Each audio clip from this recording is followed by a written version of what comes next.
This is Rough Drafts Welcome. The podcast where you can mess up, and we can too. I'm Sachiko. And I'm Erin. And together with the editors at Salt and Sage Books, we're changing the face of storytelling, one rough draft at a time. We're glad you're here. Let's get started. Hello, everybody, and welcome back to another episode of Rough Drafts Welcome. We have Mandy with us again today. We're so lucky that she agreed to come and do 2 different episodes with us, and I am super excited to talk to you today about all things character development, which I know you are particularly good at. So, hi, Mandy. How are you? Hi. I'm great. I'm really excited to talk about this. Excellent. Okay, so we have been playing with the idea of having Mandy offer this as like a course. And so for all of you listening who are like, I want to do this right now, you can't yet, but maybe by the time that this has come out, if we have it available, I'll add a little addendum to the beginning of the podcast saying that you can just ignore this bit. But for now, if you want to book Mandy doing this, you just email us, hello@saltandsagebooks.com, and you can work with her on that. Okay, so now that all of the official marketing stuff is out of the way, Mandy, tell me about, how do you want to do this? Do you want me to pretend to be your client, or do you want to just walk us through it, or what feels best to you? Well, that's a great question, one that I am not prepared to answer. Okay. Whatever feels best, I'm happy to do. Let's pretend. Let's just pretend. We'll pretend. Okay. And I have a character that we could work with, probably in my head somewhere. Okay, we'll work with, let's see. Or we could just say the character.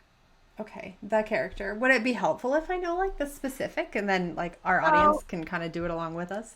If we're being honest, if we know the specifics, we'll probably talk for 6 hours. That's probably a fair point. Okay, so go ahead and give us like an overview. We'll spend like a half hour talking about it. And all right, that sounds great. Okay, this whole process came about because I, as a writer, separate from my editing, when I first got serious about writing my own stories, I discovered that a part of my personality that wanted to be really prevalent in my process was the part of my personality that really likes checklists and structure and all those things that a lot of artists don't thrive off of.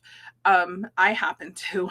So what's great about that is it gave me the tools in looking into different ways to develop a story. It helped me realize, first of all, what's most important to me in developing a story or in a story I'm reading, and that is character. And then I was able to find the tools and approaches that helped me discover the story I wanted to tell by developing a character first.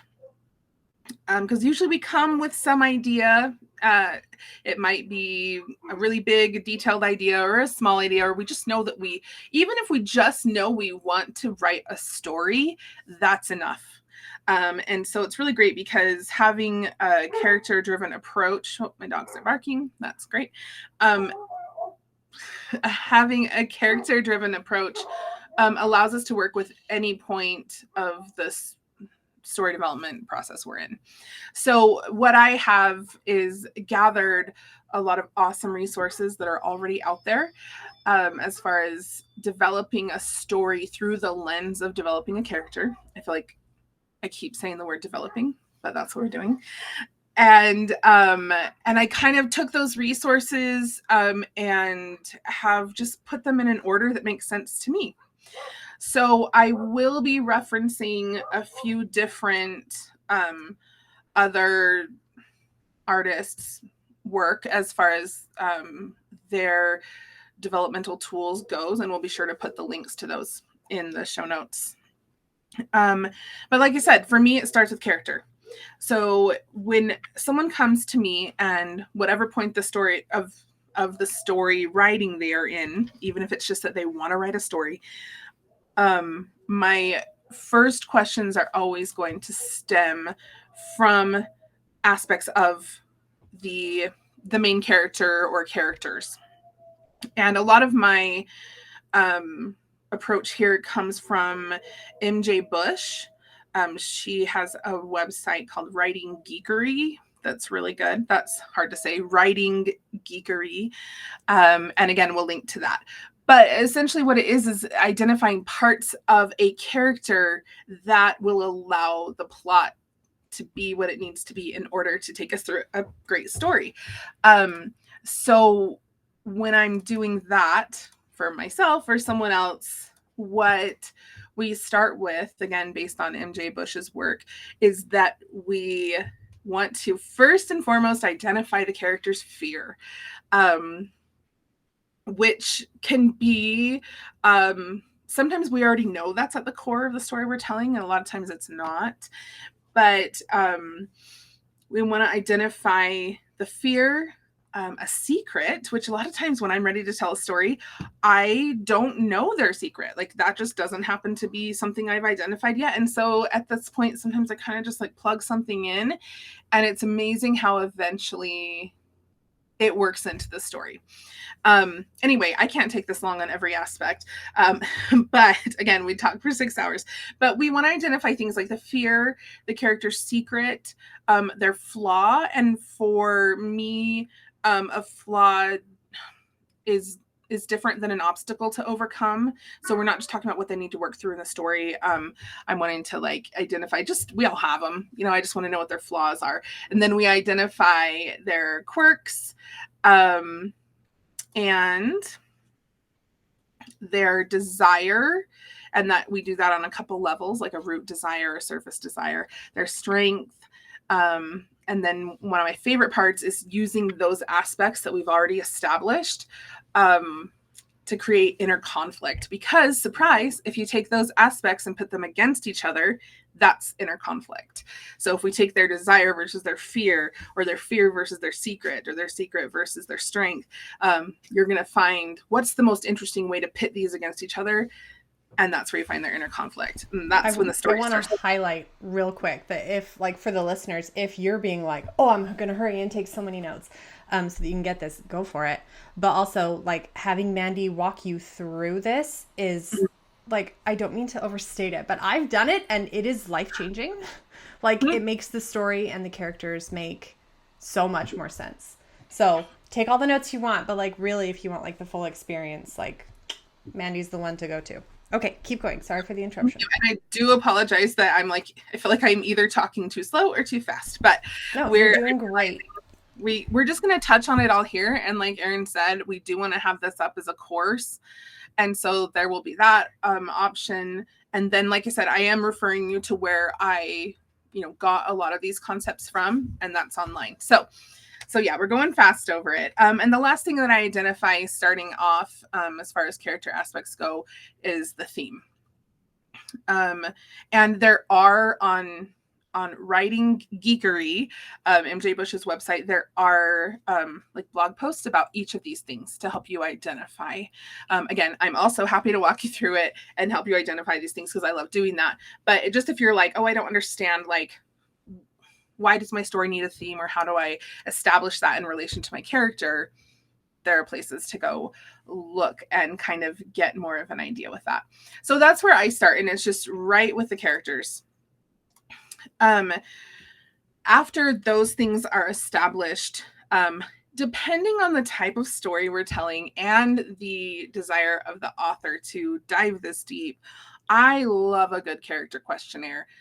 Again, not everyone does. And so you can find these all over the internet. There's short, simple ones. There's just talking through with a critique partner, asking each other questions about the character to kind of just like get to know them, kind of think what you would ask a person if you were meeting them for the first time or the third time. Whatever it is, however deep you want to go on the kinds of things that can be represented on a character questionnaire is maybe up to you. I love a super in-depth, ridiculously detailed one. So the one I like that I found was on the writerowl.blogspot.com. But I mean, like I said, there are so many. So I love a character questionnaire next because we've established some like touch points of the character, and they interact with each other as you do them. again, we're going to see what that inner conflict is. And so we're going to start to pit them against each other. You're going to ask yourself the question, like, how does the character's strength interact with their secret? And that's going to start to tell you the story a little bit. Again, just starting with this can help you create a story from scratch. But if you're already working with something, it can also show you where you could bring more conflict in, more depth in. So after we get to know our character even better and how they operate, not only in the depths of their soul, but on the surface with the world, that's why I think a character questionnaire can be fun. Just asking questions. Again, I think that's a great way to spend a meeting with your critique partner. Is just asking each other questions about your characters you're working on.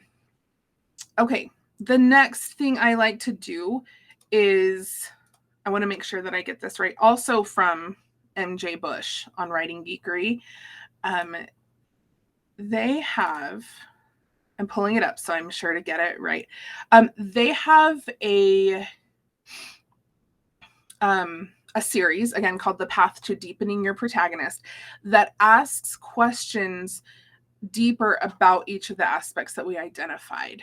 So we have, let me count, 1, 2, 3, 4, 5, 6, 7, 8, 9, 10, 11, 12, 13 questions just about the flaw, and each of those aspects, but that's the first one on the list. Of course it is. We always want to know the flaw first. And ask questions like, will the flaw hinder the character in pursuit of their goal? Why this flaw? How can I define it more specifically? I like this one. Does it double as a strength or make the character likable or unlikable? How can I use it to raise the stakes? I'm just now like thinking just all the different questions we can ask ourselves about the aspects, whether it's the flaw, the fear, the desire, their secret. You can ask questions. I mean, again, there's long lists of questions that we can, go over together, or you can find. But we want to ask questions about these aspects. Sometimes they shift along the way. We've all had that happen. As we tell a story, the character changes, the plot changes. And so for me, I like to do this all up front so that when I start drafting, I already have been through a lot of this is how the story has changed since I first got the idea out of the way. I know that a lot of people like to do that in their drafting. They like to write their way into that.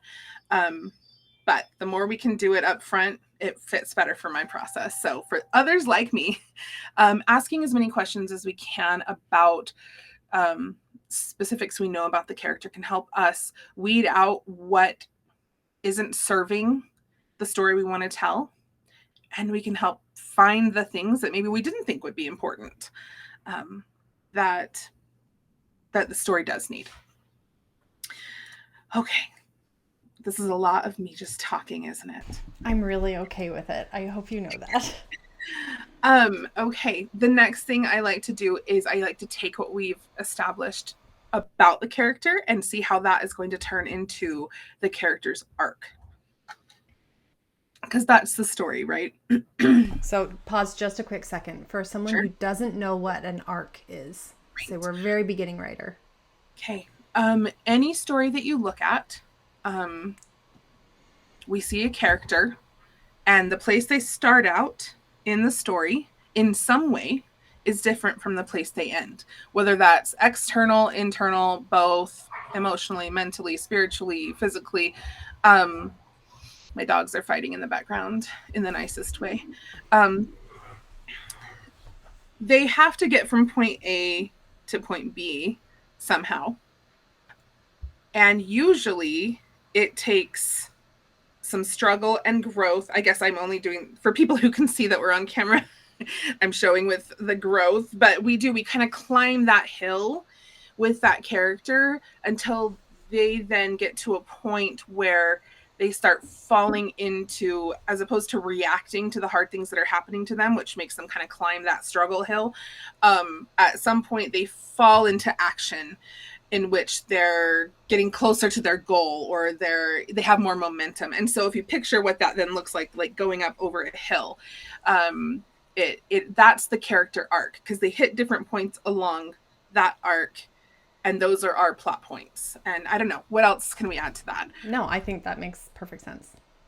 Okay, and sometimes it looks differently. Like there's such thing as a negative arc, but so there's lots of different ways to do that. But in general, it's the character's journey from the beginning to the end, and it kind of looks like an arc if we, put it on them climbing that hill kind of thing. So what we want to do is take what we know about the character, and we can already start to kind of see like what would be really hard to have happen to them and what would be really great to have happen to them, and how can we kind of pit those things against each other. And so then to be able to ask questions about the different plot points that are kind of in traditional storytelling, and maybe not plot points, but like aspects of story, and to be able to ask questions about those in specific relation to what we already know about the character.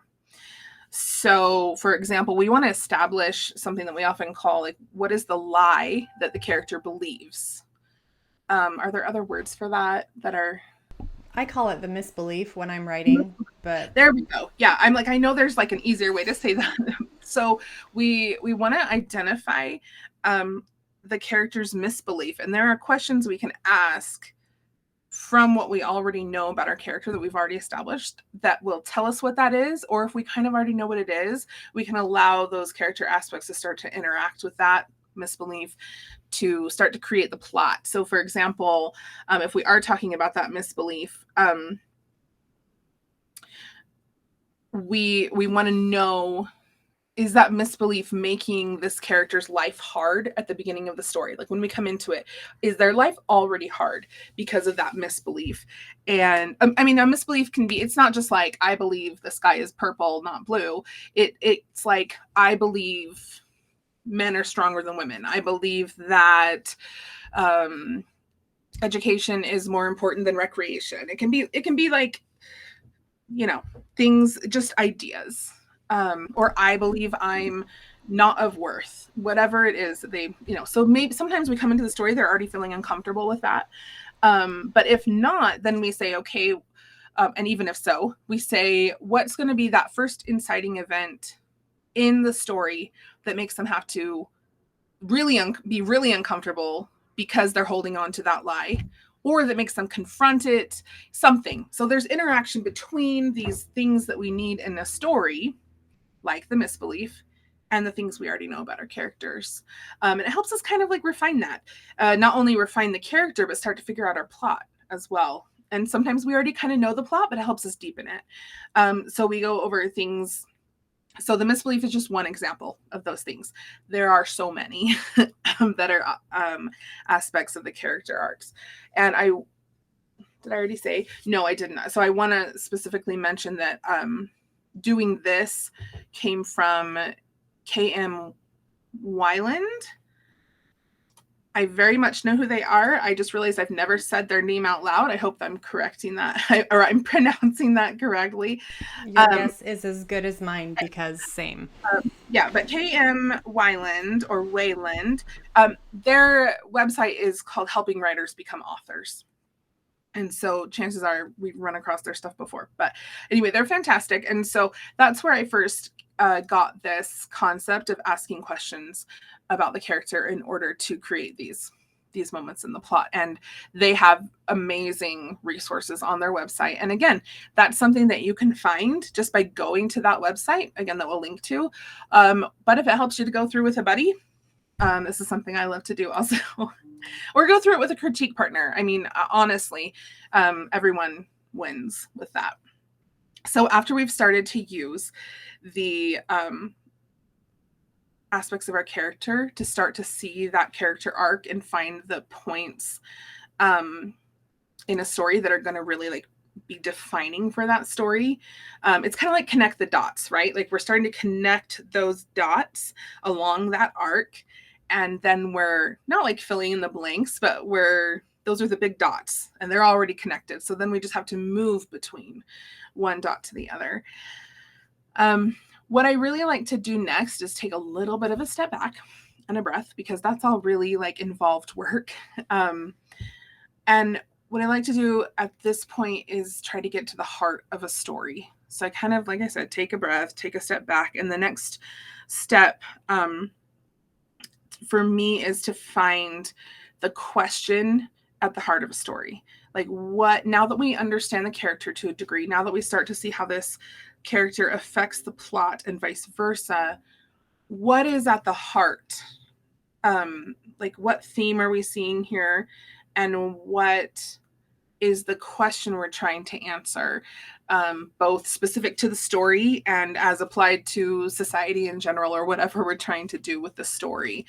And so this is, I don't know if you can like tell, I got kind of like reverent about it. This is like my favorite part. I like all the rest because it's like checking boxes and it's going through like a structured system. And I love that. My brain loves that. But my heart loves this part.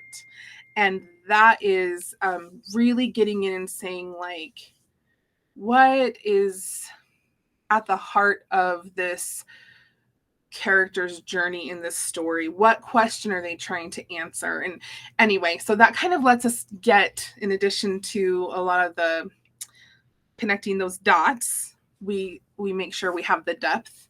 And sometimes that lets the story like come re-alive after now we've kind of smushed it into these, answers to questions and identifying aspects, giving them a name. This kind of humanizes it all over again. So that's why I like to do that at this point. I feel like that question too, like it reconnects you to your why, of like why this story feels important to you. Yes, absolutely. And that really is important because, again, a lot of the times we all need it, but a lot of artists don't love this kind of a structured approach, understandably. And it's because it feels like it does take the heart out of it and the why and kind of the like creative fun part. For me, it doesn't do that because it's part of it for me. But when it comes to like, that's because things like this are fun to me. Like, this does feel creative to me, but I totally get that, like, when we take something and try to fit it into a box like this, it can really feel like we are taking the heart out of it. So I do think it's an important step. What I like to do next is really start to look specifically at the plot points, like the literal plot points. We have that character arc and we know how it's interacting with the plot and driving the plot. Hopefully that's kind of, spoiler alert, that's the point, is we're wanting the character arc to drive the plot. Well, we already have that in place.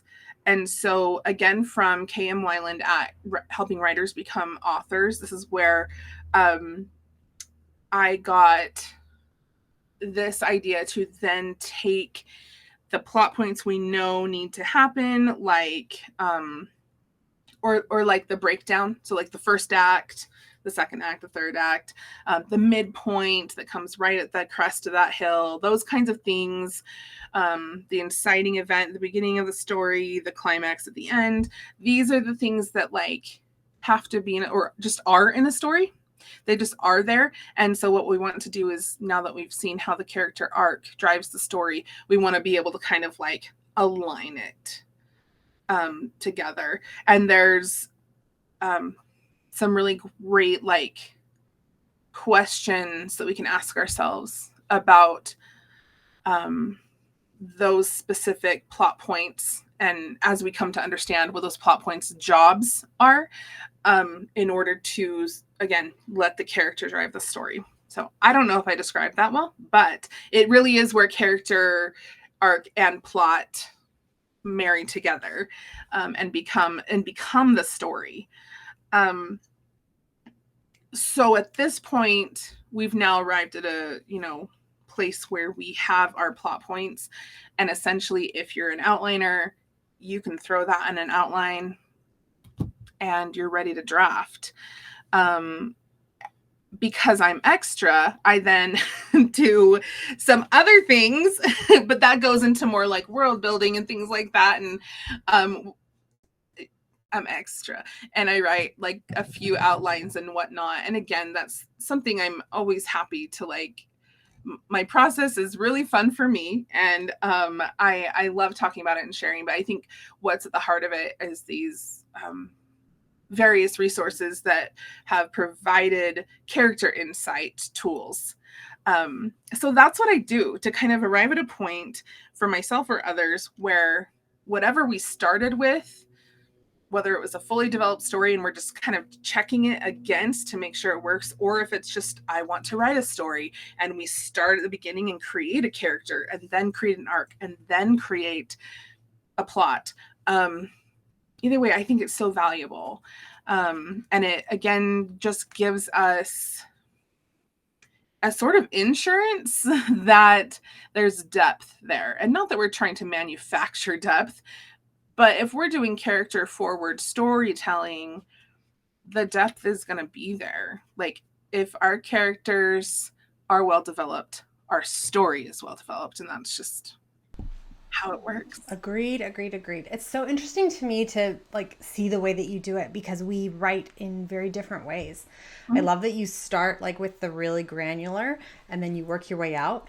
My brain works as more of a, I get the big picture idea and then I have to get granular as I'm drafting, because then I'm like, I don't have these important details. So I love that you then have them that you can just easily reference. So I think this would be really useful to do like in the beginning as part of your plotting, or like for me, I need it about halfway through my first draft where I know the story a little more. It's a little clearer in my head because I lean more to the pantser side of the plotter pantser continuum. Yeah, absolutely. I think it's helpful at any point in the process to look deeply at our characters and how they're driving the story. Or if I think, you know, because there's a million ways to write, there are as many ways to create a story as there are creators. And that's not wrong. There's not one better way. But I do think we all have something to gain from taking a deeper look at our characters.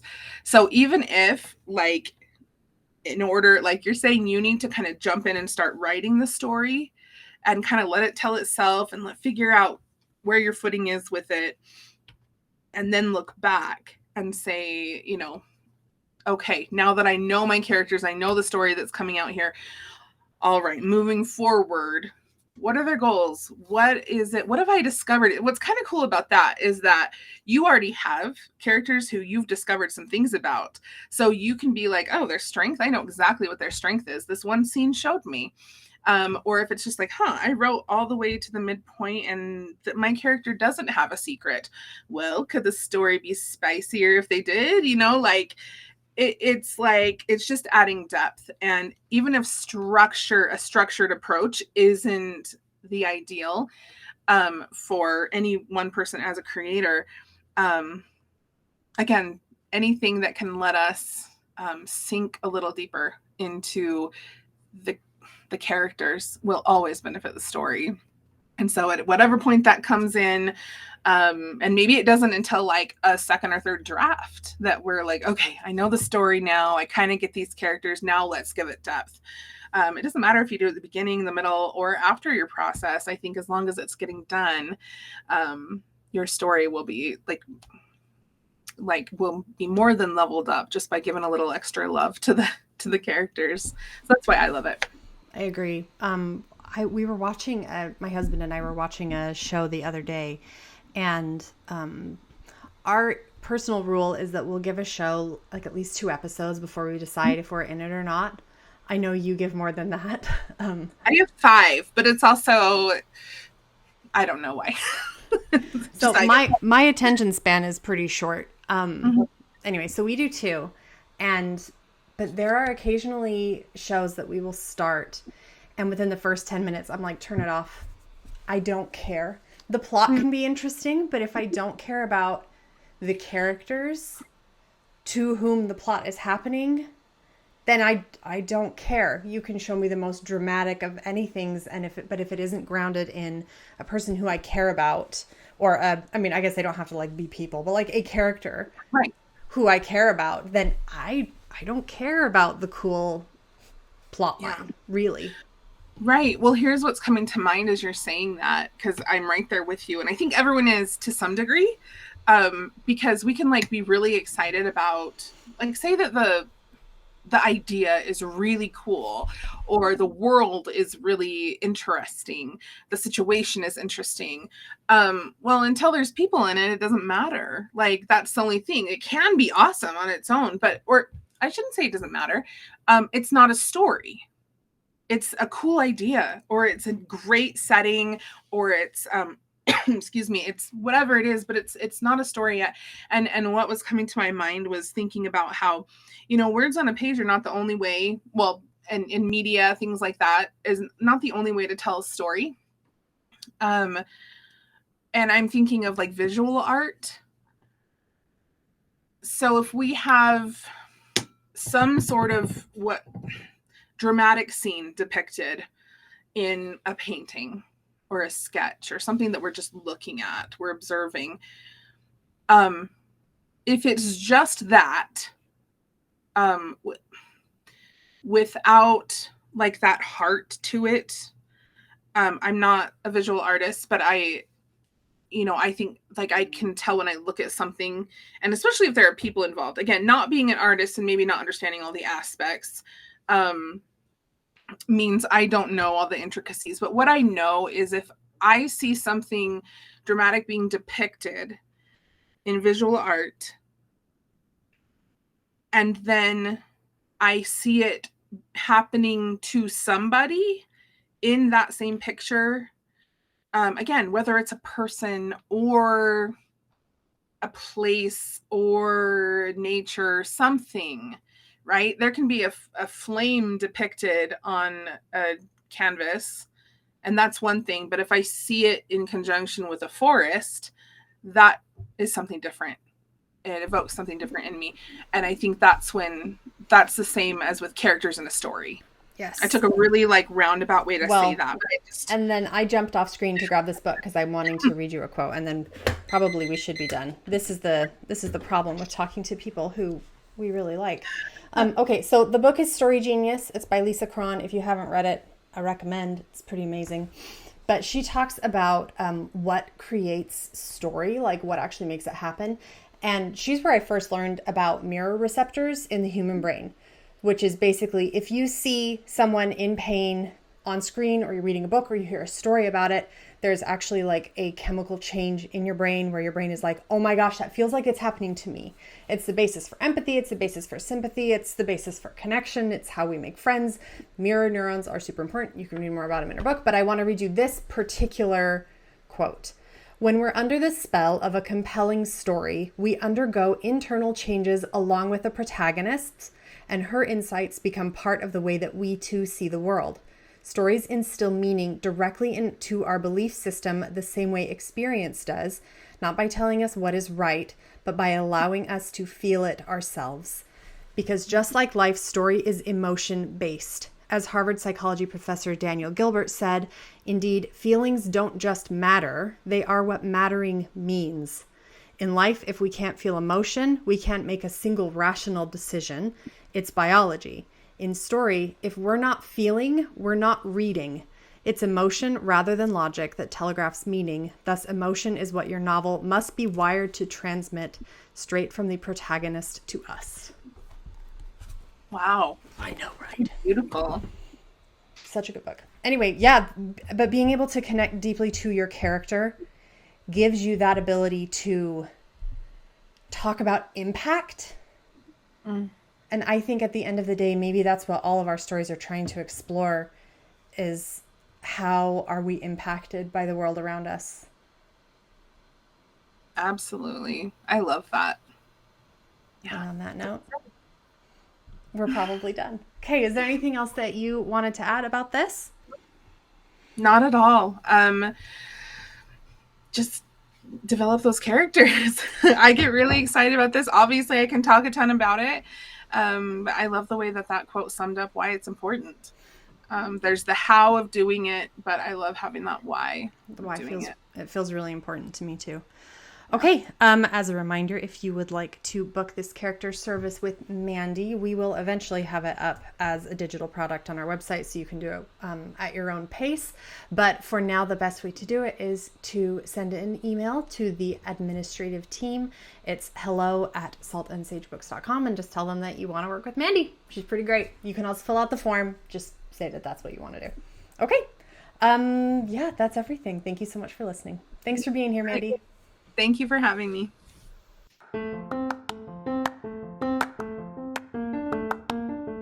This has been Rough Drafts Welcome. Thank you so much for listening. Got any questions? We would love to hear them. Got a complaint? We'll hear it too. Yep. Leave us a 5-star review. Pretty please, and thank you. And if you want to book with Salt and Sage Books or learn anything else about what we do, or if you want to work with us or take our courses or blah, blah, blah, blah, you can find us at www.saltandsagebooks.com. And we're all over social media too. We sure are. And we'll see you next time. Bye. Bye.